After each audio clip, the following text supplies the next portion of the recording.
All right. So we are live from SeaTrade today, which, by the way, very fun. I was there yesterday. Steve is joining today. And today we're diving in how AI is starting to reshape the way people discover and book travel.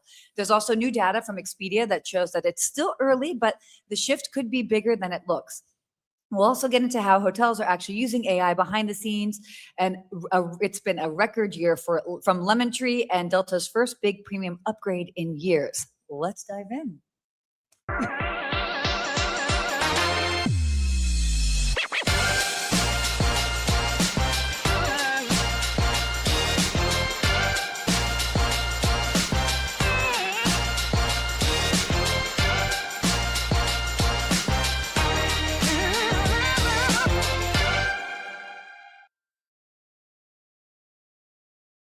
Good morning. Hey, here in person. Exactly. It's Awesome. nice. I like our fancy microphones. We're here at the Citizen M Hotel on South Beach as we're attending the SeaTrade conference here today, and they're treating us really nicely here at the Citizen M. Yeah. Great conference room overlooking their lobby, full of activations. So thank you to this hotel for doing that for us. And Yeah. I got to give a shout out to our sponsor. Yes, you do. For the episode this month, we've got Vrbo is the sponsor this month. We want to thank you very much for supporting the show. We love being able to do this with you. And make sure to sign up at vrbo.com/good morning, and you can earn 1 key cash for your next trip.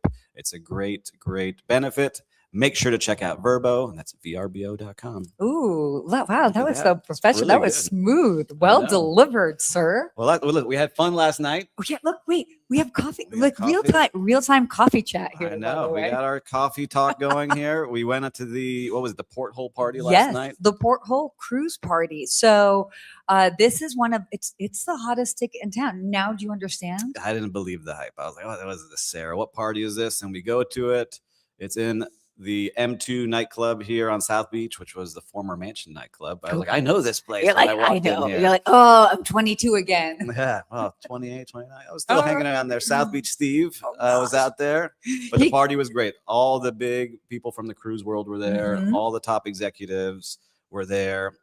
Bill did a fantastic job creating this event. Yeah, Bill Panoff, shout out to you. Actually, he's going to be moderating the panel I'm on later today. So big shout out to him. But yeah, so excellent party. Love seeing the vibe. And I got to say, hotel people, we might need to step up our game because the cruise people, man, what a party they put together. I'm excited to walk the floor today. Right. See all the new things going on in the world for cruises. So if you're watching this, I know some of you said you were watching us live this morning. Yes. We're going to be coming by the booth and talking with you and learning all about what you're doing. So I'm excited to get out there. Yeah, no, I have to say, so this is now my 3rd year in a row attending SeaTrade. And I remember the first year, 3 years ago, when I came and I'm like, oh, I'm the hotel girl. Like, how are they going to be accepting of me? This sounds really weird, but it's like, it's a completely new sort of pond of individuals. And yes, and everybody was they've always been every year so awesome, so inviting. And it's a very cool crowd. I'm like, okay, I'm into the cruise industry space. It's very cool. And we have somebody speaking on a panel now. So yes. What are you going to be speaking about? We're going to be talking about AI and how it's reshaping the guest experience in cruises. So very excited. Kind of excited about that. We've got some big tech guys on the panel. And then I guess I'm going to be bringing a little bit of the human side to the conversation. How do you use it for guest services and to make guests feel good? That's what you're going to bring to it. But I'm going to be in the audience and be like, I know her. I know her. Oh my gosh. Did you see her dancing last night? No, I'm kidding. No, none of that. Yep, you can tell. You see her voice. She was partying hard last night. Oh no. It was a great time. No. It was a great time. Yes. Thanks again for having us there. But we got a lot to cover today. We do. So why don't we go ahead and dive in here? So funny that I'll be doing an AI panel today because we are talking a lot about it today. So are hotels losing control of booking to AI? This is, as you can see here, Expedia says only 8% trust AI to actually book travel. This is interesting because obviously people are very comfortable with the discovery aspect. And by the way, I love that we're talking about this because I'm going to be bringing this up later today. But discovery behavior is obviously shifting. People are pretty comfortable when it comes to using AI. Oh, I feel like I had to push her into the AI world. Now she's AI queen. I love it. I mean, oh my gosh, you should see my mom and her chat GPT stuff.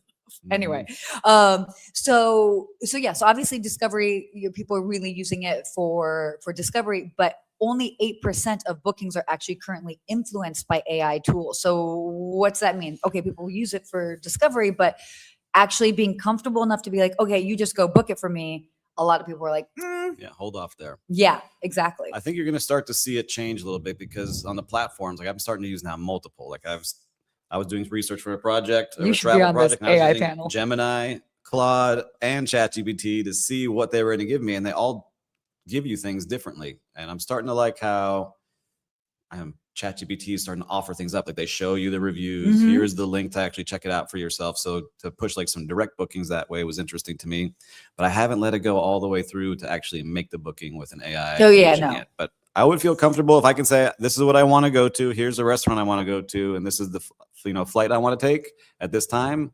Go book it and just let me hit okay. I think I would be good with, but it's kind of like the early days of buying online. Yeah. You remember? Because we were old enough to remember, like, do you remember? Don't put your credit card. I don't know what you're talking about, Steve. I don't know. Yeah, we were alive before cell phones and the internet. Dial up. Oh my God. But yeah, it definitely is sort of like the first, again, anytime you're introducing any sort of new technology, there's a trust factor. Yes. And especially if you're going to have, you're having something AI buy for you, that means they've got your data. Like, is it just going to buy this one thing or is it going to go on a spending spree? Can you imagine you start getting Amazon deliveries because your AI starts just buying stuff that we thought you needed this? Yeah. I mean, it's going to start happening this way. I could see it, but I think travel, like, again, I'm going on a trip next week into Moab, and my whole trip was planned using it. Oh, really? Yeah, but this is the recommendation. Here's a hotel. Here's the, experience you should book. I double checked everything, but it served up everything. Was it accurate? Yeah. Okay. I booked everything it suggested, so I'll be able to report Really? back. Okay. Well, no, but I'm also glad that you double checked everything because that's, I think, that's still a tricky thing that I'll have because I've got, my private concierge clients all over the world, and I'll use it for like, okay, what are good Michelin rated restaurants that are going to be open on Wednesday night here, etc. And I do have to double check every so often. Sometimes it's wrong. Yeah, no, it's definitely wrong. But what I can't wait for is when, because I get a lot of requests to book actual dinner reservations. And I mean, I know booking dinner reservations, that's concierge 101, but it's also like the bane of my existence. And then now you don't even have people answering the phones half the time. I can't wait till my client can just ask me to book a dinner reservation. I can just type it in and I know that that's working in the background. I think you can do it already. Well, you can connect OpenTable to your true. ChatGPT. No. But how about you out there watching and listening? I know, Paul, you're always up to date on what's going on in AI, and a lot of you are always sending us messages about how you're using it. Let us know if you're going to trust it to book your travel coming up soon, because look, we're in that world, and I think it's going to only speed up this year. You see new tools coming out all of the time. Yeah, no, this is very true. Lou, good to see you. Welcome. We're almost in sync. Hello from Charleston. I need to get back to Charleston. It's great there. I love that city. The food, everything, the vibe. So anyway, so definitely interesting to see what's going on. But speaking of AI, we're just going to continue on that track today. So Minor Hotels is building its AI stack for personalization. What's really interesting about this is Minor Hotels is investing heavily in AI-driven personalization. They're focusing on guest data, preferences, and tailored experiences, but they're building it from scratch, which is... Yeah, so they've said, look, we're not going to piece this together with, having this at the front desk, this for food and beverage, something running our pool deck, one doing our revenue management. They're building something from scratch for all of their hotels. And they're not a small company. It's not like a little standalone boutique. They have, 640 hotels, 12 brands. And so when you can do this with all that data, that's what I think the secret sauce is going to be. You're going to have to really break it down, build it back up, because as a hotelier, you have so much guest data coming in that if Sarah's staying at Citizen M and she's said in the past that she likes a certain type of room or a certain type of pillow or a certain type of amenity, it's still hard for front desks to go through all the information and categorize all of that and deliver that for her. And so I think that's what we're really going to start seeing hotel companies do, if they can really embrace it, really personalize the experience for every single guest that comes through. Yeah, well, and because of that siloed data I mean, what is it? It's like only 3% of travel brands actually report having fully integrated customer data, which is crazy. That's insane. Yeah, just imagine like you make a pre-reservation right now. Like if you like, I was staying at a Marriott last week in Savannah. They sent me a pre-arrival, which is a great step right before I checked in. Here's everything that we have going on. But if they could see everything I've done at a previous place and then suggest, hey, you did this at the last hotel. Yeah. Just confirm that you like this and have it connect directly to my reservation. It would be great. Yeah, it would definitely be great. Versus now where they just offer up very generic things like, hey, here's our bike ride. Here's this tour. Here's this versus personalization, which I think is going to happen more and more and more. Yeah. And even just simple but important things like allergies and whether it's from bedding to what you can eat. Yep. And like really making everything. Sure that, There's so much information that comes into a hotel. You don't realize it when you're in the restaurant for the room, for celebrations, for meetings, for events. It's just so many things. So the more that we can do here, I like it. So Minor Hotel, I'm excited to see what you create. We have to report back and see how they're doing because starting something from scratch is really hard. I've done it with a small hotel. Like, well, I don't have this tool. I don't have this tool. Where's this tool? And it's a new way of doing business. So let's see. Yeah, will definitely be pretty interesting. All right, why don't we move on here to our next topic? Oh wait, hold on. Someone wants to call their name. Is that Khalid? We can put you on there. Do you say Khalid or do you say Khalid? He probably says Khalid. Khalid. I know. Well, we called your name. We got you here in the show. Thanks for watching live. Oh my gosh, no, definitely. So, Lemon Tree's record year with an asset light strategy. So, Lemon Tree reports record performance driven by asset light growth, expansion without heavy ownership of real estate, sort of reinforcing this trend towards scalable and capital efficient models. Yeah. Look, the hotel groups understand now. You don't want to own the real estate. I think I saw an image today from Skift where yes, you did. It shows a graph very clear. The asset light model shooting up directly up. I think it was Hilton that broke out their just asset light model versus the properties they own. And the properties they own have kind of stayed flat, only growing at 20% versus the other, which I think was at 400% growth over the last couple of years that was on that graph. Yeah. There's just so much that goes into owning a piece of land and the real estate and operating it. And when you are the management company, you're getting your fee no matter what at the top. You don't pay for the labor. You don't pay for anything, right? You pay for the distribution and you get people inside that hotel. So it's really interesting to see. I think it's just going to be the way things go. So yeah.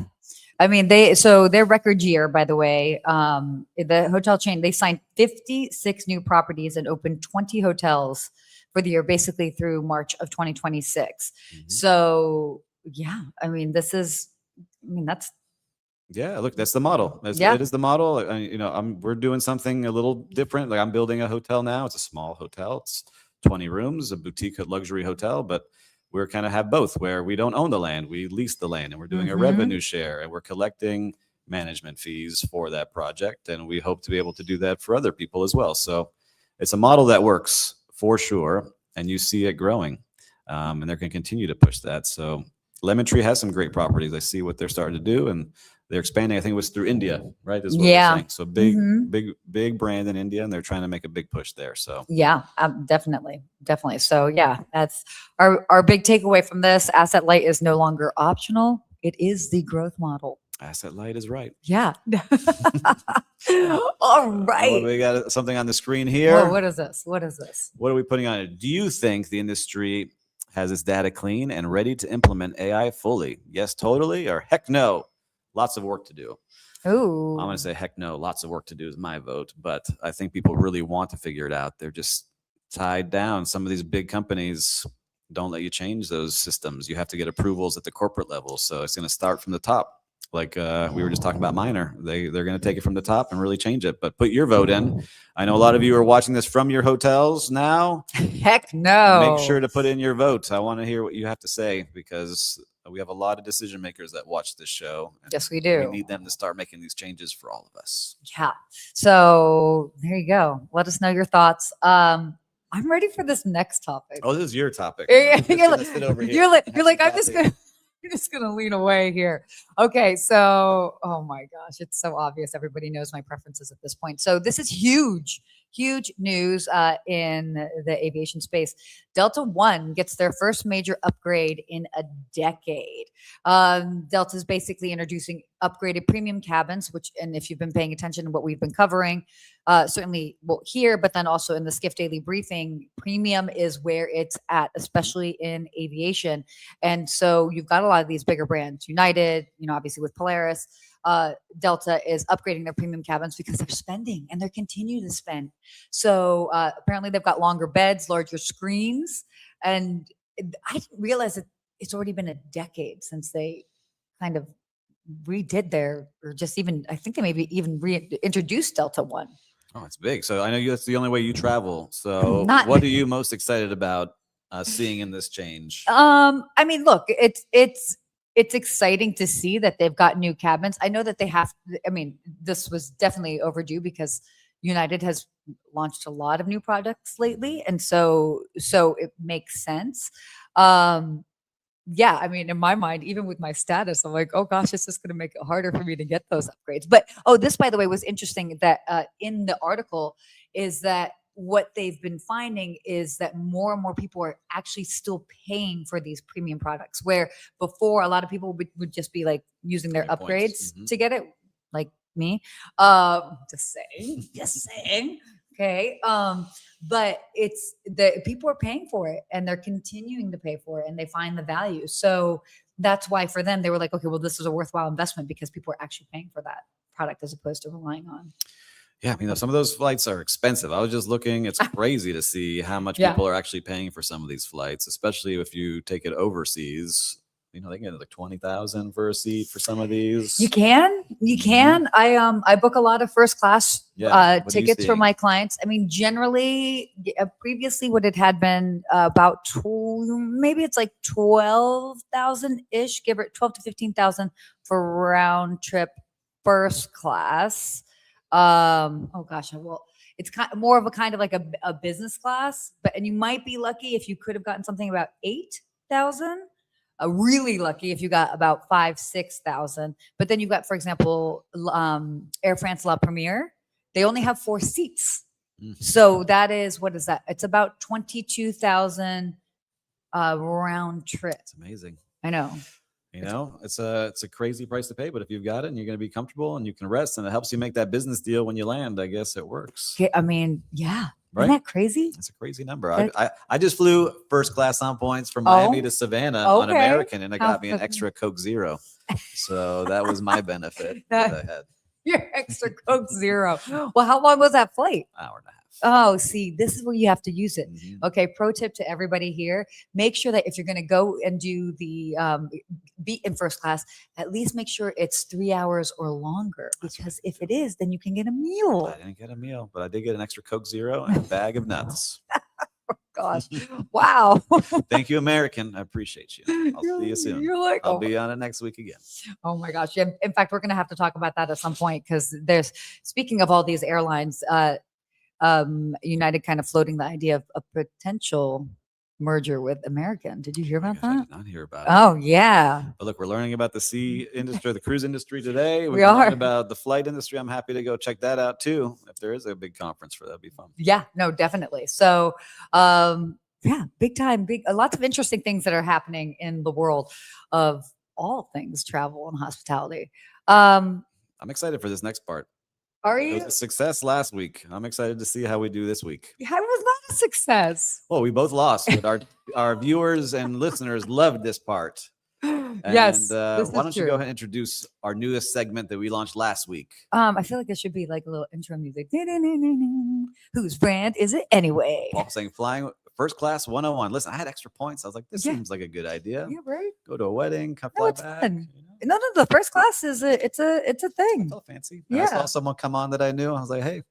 So I actually, quick thing with this before we go into our last segment. My thing is when I've been flying between Los Angeles and Las Vegas, I always try to sit first class because traditionally speaking, when you end up in first class, people don't really talk to each other. Either you're like in a cabin and you can't talk to each other, or like people are too cool. Yes. But there's something about if you get first class on a flight to or from Vegas, everyone wants to chat. They want to chat. They're in a friendly mood. I have met so many cool people on that flight. So Vegas, baby. that's there you go. Networking first class. But when you're going to Vegas, people are feeling fun.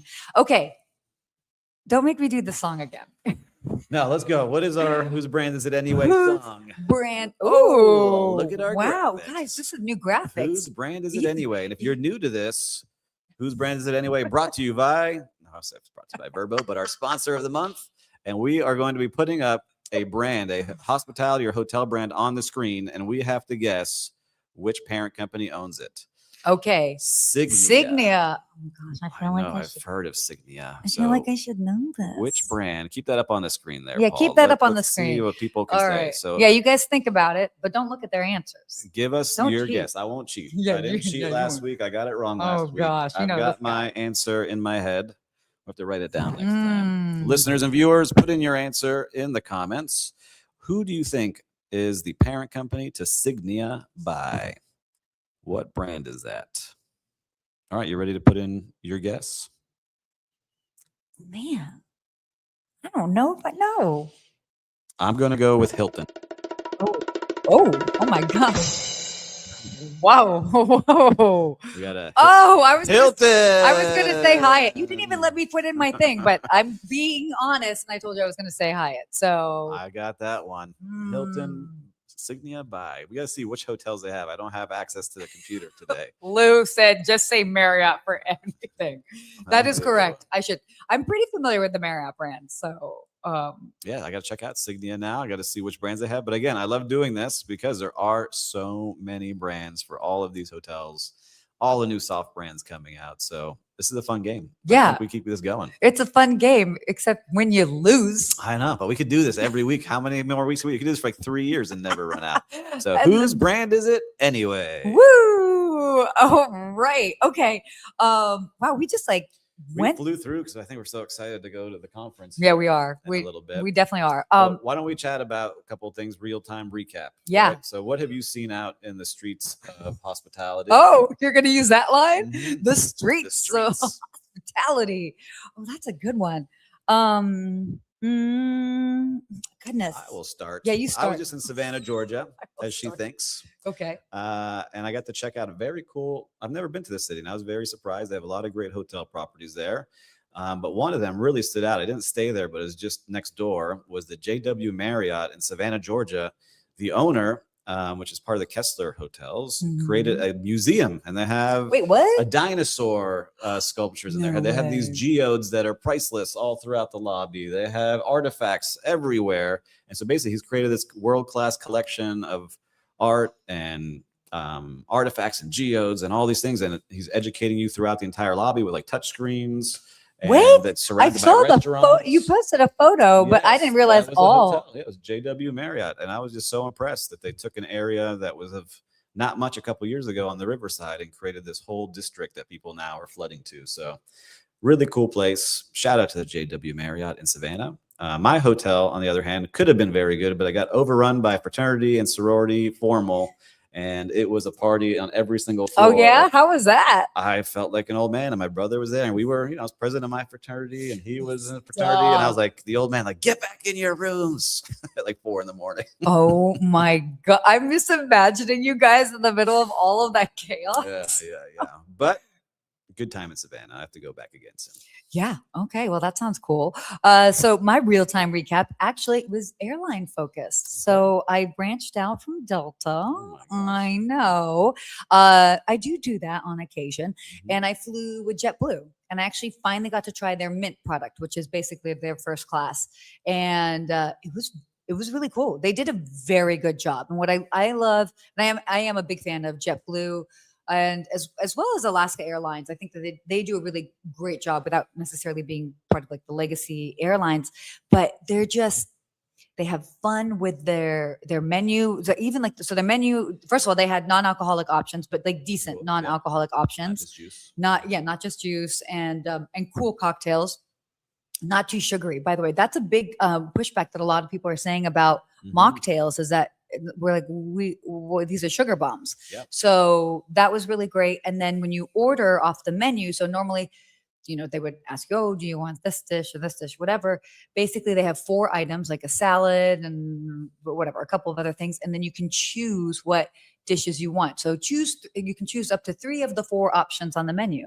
So you can have as little as you want or as much in the sense. So, but it was really well done. I was impressed. And right, JetBlue, this is hard to impress Sarah. You did a good job. She's been a Delta fan forever. We got to check that out. Yeah. Super comfortable. We've got to go over to the conference, but I want to hear from listeners and viewers. We got all the brands are going to be there today. Is there any brand you want to learn more about so we can report back next week? I have 2 that I'm excited to learn more about. I want to hear what you think. So I want to learn more about the National Geographic cruises that go on adventures and expeditions. So I'm going to go try to find out what they've got going on. Sure. And the other, which is, I don't think it has launched, or maybe it's going to, is the Amman cruises. Yes, they have not launched yet. Hotels is about to, and they're doing some big press conferences there today, I saw. So I'm excited to see those. So let us know what you think. What about you, Sarah? Yeah, I just am always interested in the guest experiences on cruises, just because, I mean, that's, I think the hotelier side. Yeah, exactly. The hotelier side. And because there's so much that goes into that on a cruise. You've got a captive audience. All the staff members, they don't go home. They just, they're there, they live there. And so they're really trying to, I think cruises are in this time where they're really trying to, the way that they stand out from the crowd is what they're doing on board. I know for a long time it was like about the destinations, and now you can reach a lot of the same destinations. You just kind of like choose which vibe you like. Yeah, exactly. And, but they're really trying to lean into that personalization and just make it feel very different. So I'm excited to hear more about that. Yeah, I'm excited. So, all right, listeners, we shared a good amount very efficiently today and quickly. Super efficient. But if you found anything of interest, as always, make sure to share this with a friend. They're going to find value in it. If you have not subscribed yet, like I always say, what do I say, Sarah? Like, subscribe, follow, share with your friends. It doesn't cost you anything. It doesn't cost you anything. It's free to hit the subscribe button, and it helps us out big time as well. And thank you out to Vrbo for sponsoring the show. And if you're at SeaTrade today, make sure to check us out on the floor. Come say hi. If you see us, come say hi. Sarah's not as scary as she looks in person. She'll be nice to you. Don't worry. Come to my panel at 1:30 today. 1:30 today panel. I'm excited to be in the audience. It's going to be awesome. I probably will be cheering her on, yelling, and trying to embarrass her and throw her off for a game. But she'll do a great job. What does she know about AI? A whole lot. Yeah. Well, until next week. Stay hospitable. Oh, we got it right.